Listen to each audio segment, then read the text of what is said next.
I had a client call me and she said, "Josh, I want to change my family history." I said, "Okay, well, you're going to have to tell me more about that.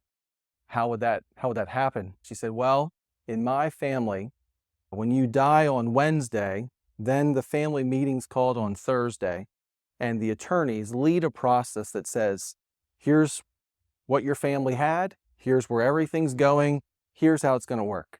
And it created a little bit of a, kind of shock, sometimes some disappointment. There was a real disconnect between, you know, the life and then the transaction of an inheritance. She had a very clear vision, and it was wonderful to kind of help her craft this conversation of saying, "Okay, well, what do you want to change?" She said, "Well, I want to host a family meeting and you're going to help me." So we can do that. And so we had the son, we had the daughter dial in on Zooms because they lived in different parts of the country. And we walked through and we said, "Look, your mom is never going to be a burden on the two of you. And the reason she wants to kind of have this meeting and keep these conversations going is because she values transparency. She wants you to, spend your money and do your things that you find valuable."